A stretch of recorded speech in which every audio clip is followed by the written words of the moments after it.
A new NASA study predicts that by the end of the 21st century, the American Southwest and Great Plains are likely to experience longer and more severe droughts than at any other time in the last 1,000 years.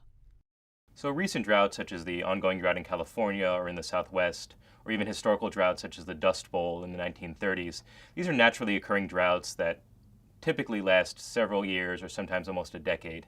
In our projections, what we're seeing is that with climate change, many of these types of droughts will likely last for 20, 30, sometimes even 40 years, even exceeding the duration of the long-term intense megadroughts that characterize the really arid time period known as the medieval climate anomaly. So how can we peer into the planet's future? Researchers combine natural observations and harness the processing capabilities of powerful supercomputers. The scientists looked at 1,000 years of tree ring data and compared those records with soil moisture data from 17 different climate models in order to extend this drought information into the future. The models all show a drier world thanks to increased temperatures from human-induced climate change. But these computer simulations, these climate models, really represent our best understanding of the physics and the workings of the climate system. They're tested extensively against observations, and at the end of the day, if we want to investigate future climate, they are really the only tool that we have to use. How bad these droughts are likely to get has a lot to do with how much greenhouse gas emissions humans generate in coming years. Scientists looked at two different possibilities. First, a business-as-usual scenario where worldwide greenhouse gas emissions continue on their current course. In this case, the future risk of lengthy droughts rises to 80%. Alternatively, if the world were to take aggressive actions to reduce emissions, the models still show drying, but the trends will be less severe. In either scenario, droughts could potentially have major impacts in a region already facing water management concerns. These droughts really represent events that nobody in the history of the United States has ever had to deal with. And so even in the modern era, droughts such as the ongoing droughts in California and the Southwest, these normal droughts act as major stresses on water resources in the region. So we expect that with these much longer droughts, it's going to be even more impactful and cause even more problems for agriculture and ecosystems in the region.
I just want to say that, I came to this country when I was 18, just finished high school, came over here.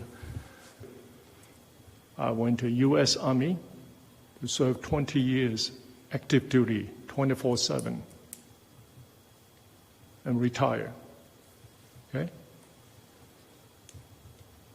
For too long,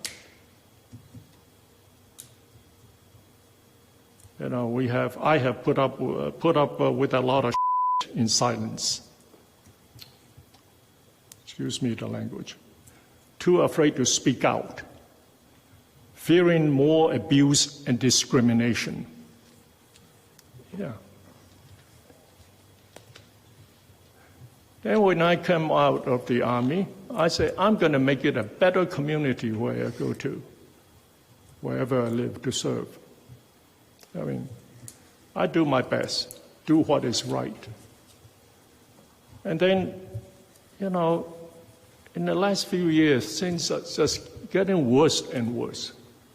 But there are some ignorant people that will come up to me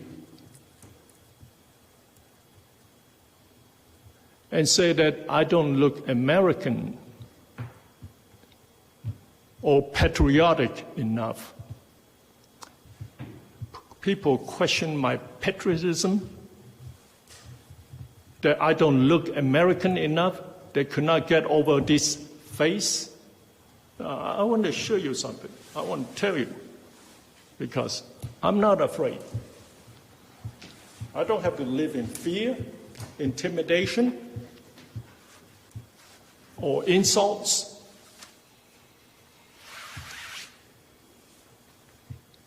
I'm 69 years old, and I'm going to show you what patriotism, the questions about patriotism looks like.